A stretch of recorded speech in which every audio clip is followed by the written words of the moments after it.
Este ano 2015 cúmprense 50 anos do pasamento de Xosé Luís Castro Veiga. Quizáis así a priori o nome non lles diga nada, alias o piloto, pero nunha zona concreta de Galicia coñéceno moi ben.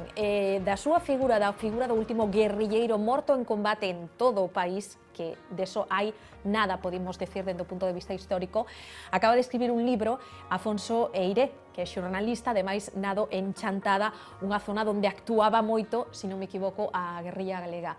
Afonso, moi boa noite. Hola, boa noite. Antes de nada, que che levou a publicar este libro? Porque creo que hai como unha vertente de intentar facer xusticia histórico, pero tamén un pouquiño de corazonciño, de motivos sentimentais, non? Bueno, eu criei-me escoitando falar do piloto, non? Para min, a literatura oral ou a literatura empezou por os contos do piloto arredor da lareira. E, por outra parte, é unha figura histórica que non é conocida, non? É o último guerrilleiro morto en combate, como ben dixeches, en todo o Estado, pero non se lle dá importancia. Nun Estado normal, nunha situación normal, este pois sería un icono como o Che Guevara. Claro, e aparecería nos libros de historia. E aparecería dos libros de historia, aparecería, ou conocería todo Galicia, ou conocería todo o Estado. Pero por diversas causas non é así. A primeira causa porque non é así é porque é galego.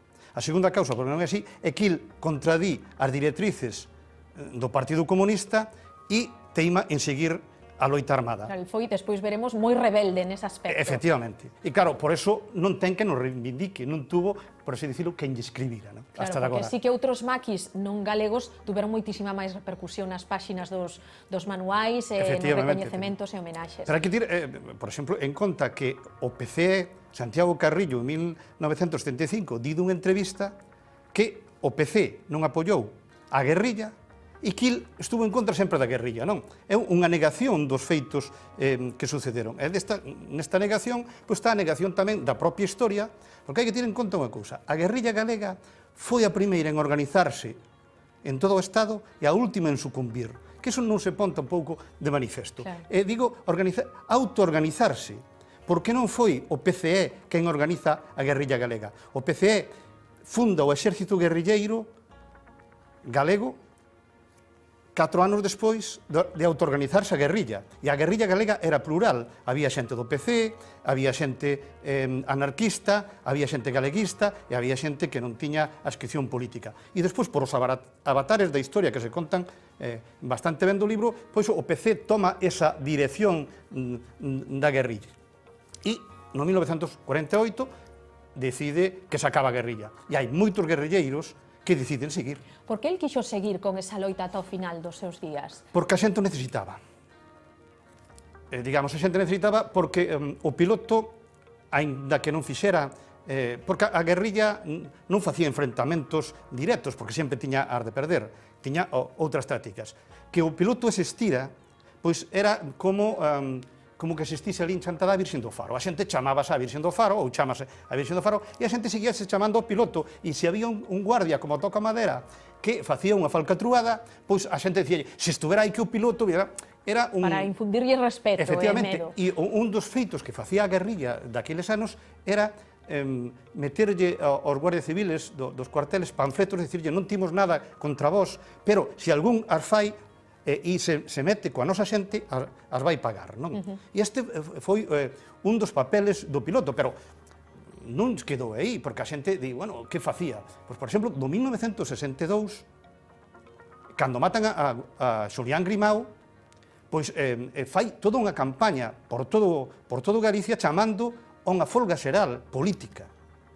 Claro, é un feito moi importante que xa daqueles momentos pois tiñan aínda a capacidade de eso. Eu, bueno, pois, atopei unha persona que foi o que o levou a Ferrol a entrevistarse con xente de comisións obreiras para tratar de organizar esa folga xeral política. Justiciero, tamén sanguinario, Afonso, ou é demasiado calificativo para él, porque sí que se lle atribúen pois certo número de mortes. Sí, había, digamos, os estatutos do exército guerrilleiro de Galicia son moi claros, non?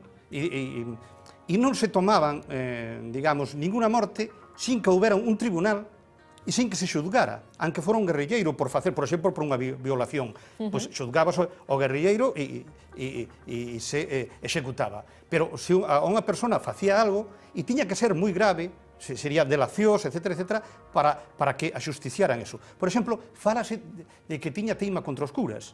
Non era certo, o que pasa que os curas xogaban un papel de represión, dabanlle cartas dicíndolle a aquela persona que era de recomendación e despois era para que as pasearan, non? Claro, uns chivatos, digamos. Claro, dos estatutos do xeito do guerrilleiro de Galicia di que está prohibido blasfemar, está prohibido beber, está prohibido meterse coa religión e cos seus ministros. É moi claro neso.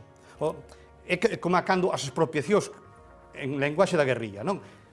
Non se lle pedía cartos a nadie, a ninguna casa, sin que se consultase a 3 personas que non se conocesen entre elas. E cando aquelas personas decía, esta persona é así, esta persona maltrata a xente, esta persona é un falanxista que está facendo isto, tomábase esa decisión e se lle poñía unha multa por a dirección da agrupación guerrilleira conforme o que fixera e, ademais, o diñeiro que tuvera. A guerrilla galega non salía a saltar por os camiños, como se di. Porque non era unha guerrilla de montes como a doutras zonas de España. Claro, efectivamente, a guerrilla galega estaba nas casas, non é o maquis, non son os do monte, non vivía das casas. En Chantada teño contabilizadas ao día de hoxe máis de 105 casas que apoiaban a guerrilla. Non teña nada que ver, o piloto e a súa compañeira Mirelle vivían en casa, se cadra botaban 8 días, se cadra botaban 3 meses e se cadra en alguna casa, pois Mirelle botouse 5 anos, non? O sea, que lle deron cobixo en moitas familias galegas. Claro, pero tamén non só o cobixo dunha casa, porque as aldeas sabíase todo, e quere dicir, non o delataron, cando daban 300.000 pesetas por a delación.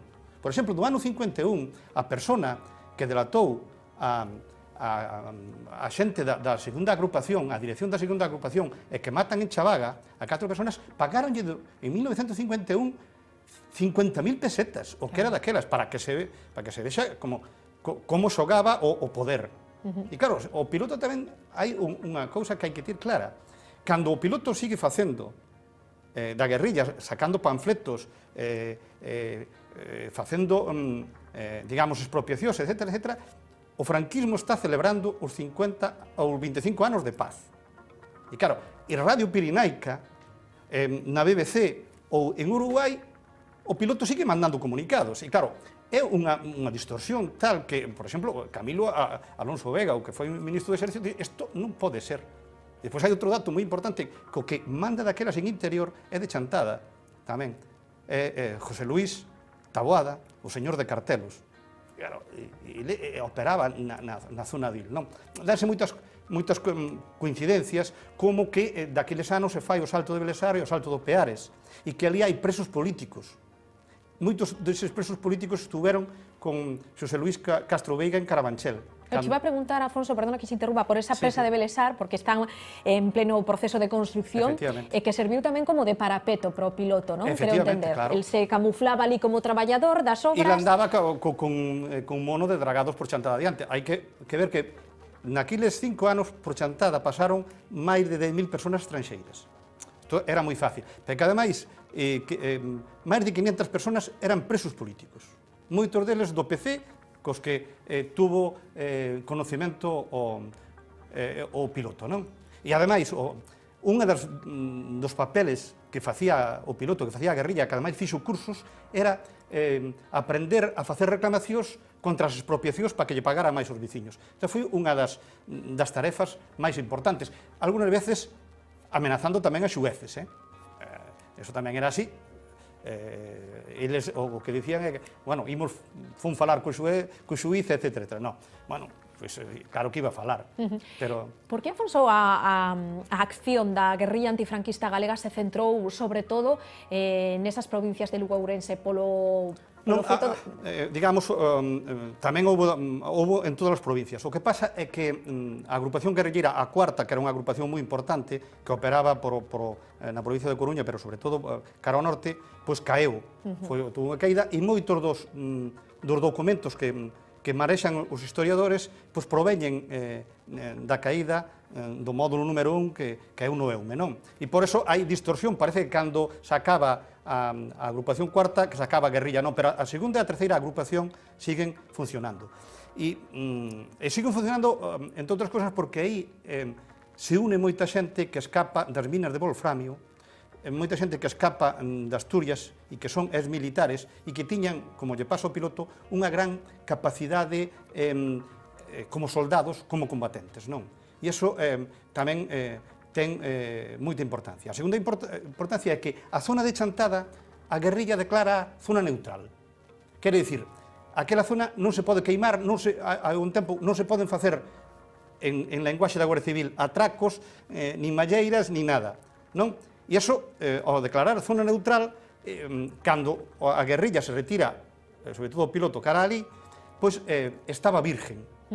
E tamén, hasta certo xeito, pois tiñan un entente, máis ou menos, cos concertos guardias civiles, porque ademais que guardias civiles cando se andaban por aí para saber se estaban en contra da guerrilla ou egosos, pois o que non querían ter problemas coa guerrilla, levaban un mosquetón co canón cara abaixo, era un dos señales que tiñan para saber se se vían... Por onde viñan. Por onde viñan e quen eran uns e quen eran outros, non?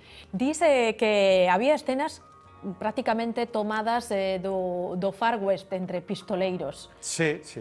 Bueno, hai unha escena que describo aí, que como se encontran en Belesar, na ponte de Belesar, e se encontran a guerrilla e os guardias civiles.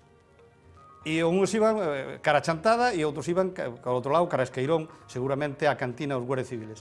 E pasas uns aos outros, os que se conocen, mirándose con todos os dedos do gatillo, non se falan, nin se din nada, porque claro, saben que ali hai unha masacre, se alguén se pon nervioso e apreta o gatillo. Pero bueno, a unha batalla, por exemplo, a batalla de Santa Uxía, que xa foi a finales do 1951 e que non citan os historiadores, non sei porque a Guardia Civil non lle interesa, pois ali se empregan por parte da Guardia Civil e da Policía que ven de Lugo, pero morteros, granadas de man por parte da guerrilla, metralladoras, etc. E salen 5 guerrilleiros da casa da Irexe, salen indemnes, feridos, e hai 4 guardias civiles feridos, pero eso, por exemplo, aparecen dos papeles da Guardia Civil os que detuveron por tiro os guerrilleiros das súas casas, pero non aparece nada, nin os guardias civiles feridos, nin que escaparon os outros, non? Porque a Guardia Civil xa en determinado momento non lles interesa falar da guerrilla, por eso non se recollen tampouco as accións que houbo, o que fixeron, só se recollen, por exemplo, deses anos 63, como o piloto estuvo no Ferrol, como estuvo na Coruña, como estuvo na Universidade de Santiago, como estuvo en Vigo.